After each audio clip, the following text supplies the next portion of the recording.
ফিলিস্তিনে হামলা বন্ধ, স্বাধীন রাষ্ট্র ঘোষণা, ইসরায়েল প্রধানমন্ত্রী নেতানিয়াহুর বিচার এবং বিশ্ব নেতাদের এক হয়ে যুদ্ধে বন্ধের দাবিতে ফিলিস্তিনের জাতীয় পতাকা উত্তোলনের কর্মসূচি পালন করেছেন রাজশাহী কলেজ ছাত্র শিবির শাখার নেতাকর্মীরা।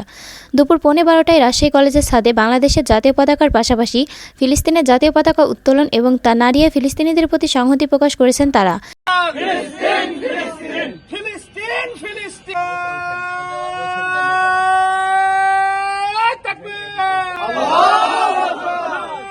এ সময় অংশগ্রহণকারীরা তাদের বক্তব্যে বলেন, ইসরায়েল পণ্য বয়কট করার কর্মসূচি তারা চালিয়ে যাচ্ছেন। তবে এই ইস্যুতে বিক্ষুব্ধ জনতার যে দোকানপাট ভাঙচুরের ঘটনা তার নিন্দা জানিয়ে তারা বলেন, ইসলাম কোনোভাবেই ধ্বংসাত্মক কর্মসূচি সমর্থন করে না, তাই সকলের প্রতি তারা ভাঙচুরের বন্ধের আহ্বান জানিয়েছেন। কর্মসূচিতে স্লোগানে ফিলিস্তিনিদের স্বাধীনতা ও ইসরায়েল সেনাদের বিচার দাবি করা হয়।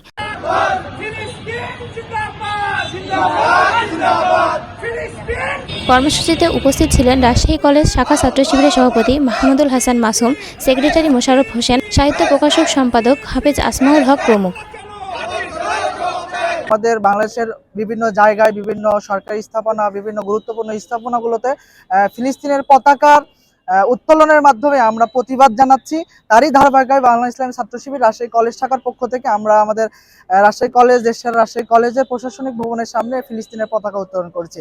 আমরা এই পতাকা উত্তোলনের মাধ্যমে আমরা স্পষ্টভাবে সারা বিশ্ববাসীকে জানিয়ে দিতে চাই আপনাদের মাধ্যমে যে আমার গাজার যে সকল ভাই বোনেরা বিভিন্নভাবে ইসরায়েলি বাহিনীর মাধ্যমে নৃশংসভাবে যে হত্যা হচ্ছে, মানবাধিকার লঙ্ঘন হচ্ছে, তারই ধারাবাহিকতায় আমরা আজকে প্রতিবাদ স্বরূপ আজকের পতাকা উত্তোলন করেছি ফিলিস্তিনের। আমাদের দাবি অতি শীঘ্রই যেন পুরো বিশ্বের মানবাধিকার সংস্থাগুলো যেন এই ফিলিস্তিনের যে হামলা হচ্ছে, ফিলিস্তিনি ভাই বোনদের যে অন্যায় অবিচারভাবে হত্যা করা হচ্ছে, তাদের জন্য এই মানবাধিকার লঙ্ঘন হচ্ছে, এদের ইসরায়েলি বাহিনীদের যেন তাদের শাস্তি আওতায় নিয়ে আসে।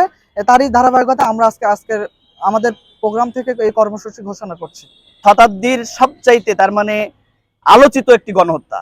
এই গণহত্যা সম্পর্কে দেখেন আজকে বিশ্ব যারা মোড়ল রয়েছে তারা কিন্তু নিশ্চুপ হয়ে আছে এবং অনেকেই ইসরায়েলের পক্ষে সমর্থন দিচ্ছে। আমাদের এই রাজশাহী কলেজের পক্ষ থেকে আমরা বলতে চাই স্পষ্ট বার্তা যে আমরা ফিলিস্তিনের গণহত্যা, যে ধরনের গণহত্যা করা হয়েছে, এই গণহত্যা সর্বপ্রথম বিশ্ব মোড়লদের একত্রিত এক প্ল্যাটফর্মে এসে এই গণহত্যা যে কোনো মূল্যে বন্ধ করতে হবে এবং অতিবিলম্বে দ্রুত সময়ের ভিতর নেতানিয়াহুকে শাস্তির আওতায় নিয়ে আসতে হবে এবং ফিলিস্তিনের যে ক্ষয়ক্ষতি হয়েছে এটা বিশ্ব যারা মোড়ল রয়েছে, বিশ্বের যে দেশগুলো রয়েছে সকলকে একত্রিত হয়ে তাদের ক্ষতিপূরণ দিয়ে এবং ফিলিস্তিনকে একটি স্বাধীন রাষ্ট্র হিসাবে মর্যাদা দিতে হবে।